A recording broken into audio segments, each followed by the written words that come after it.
Thank you, Madam Speaker. You've probably heard the Republican majority tell you they're laser focused on reducing costs for the average American by lowering inflation. And you've likely heard about their alleged quest for a smaller, less intrusive government. Yep, I've heard them too. Well, this week in Congress clearly shows they didn't mean any of that. In fact, quite the opposite. Just yesterday, Republicans showed their real priorities, partisan ultra-MAGA political priorities, by considering a trans and intersex sports ban as their opening salvo in their efforts to undermine the rights of LGBTQ plus people. Here are the facts. Young people participate in sports to be part of a team, learn sportsmanship, and challenge themselves. It's about friendships and learning to work together as a team. The GOP sports ban seeks to strip trans girls of all ages of these opportunities. Look, there's real pressing problems impacting women's and girls' sports, including sexual harassment and assault, lack of equal resources, and pay inequality. There are real issues that the GOP majority is ignoring. And there are pressing problems facing kids of our nation, including nearly 50,000 gun deaths a year, including 4,700 that involve kids. But not a peep from the Republicans in Congress about something that's actually killing children.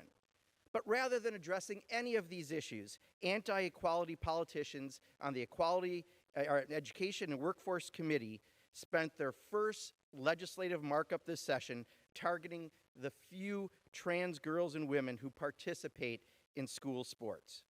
When it comes to protecting women's sports, we should look to leading women's sports and gender justice organizations like the Women's Sports Foundation and the National Women's Law Center.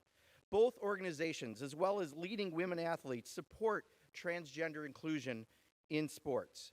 Major athletic bodies such as the International Olympic Committee and the NCAA have guidelines for the participation of transgender athletes, and these bodies reject the type of systematic exclusion of transgender people from the sports that anti-LGBT plus politicians are pushing.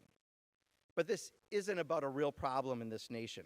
This is part of a larger coordinated attack against transgender people and the larger LGBTQ plus population. We've seen hundreds of anti-equality bills, many specifically targeting transgender people, introduced in states across the country this year. Unfortunately, this is about building the personal brand of some extreme right-wing politicians, people who fundraise from and appeal to a small subset of their political base, rather than about a real problem in this country. These bullying politicians will endanger the lives of trans kids for their own political purposes, seemingly with the support of GOP leadership. But I guess we can't be surprised. Not one Republican in leadership called out the comments last week by a conservative speaker at the CPAC conference who called for the eradication of transgender people. This isn't about sports. This is about attacking trans and LGBTQ kids and the extreme MAGA politics of that issue, not the substance of just letting kids play. And that's heartless and cruel. We will fight these attacks hard.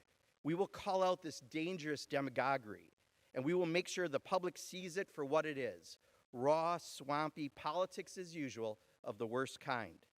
There will be few pages assigned to future chapters of Profile and Courage for the politicians that bully kids for their own gain. But this week, that's exactly what we saw from the majority party in Congress, and we will expose this opportunistic bullying. I yield back.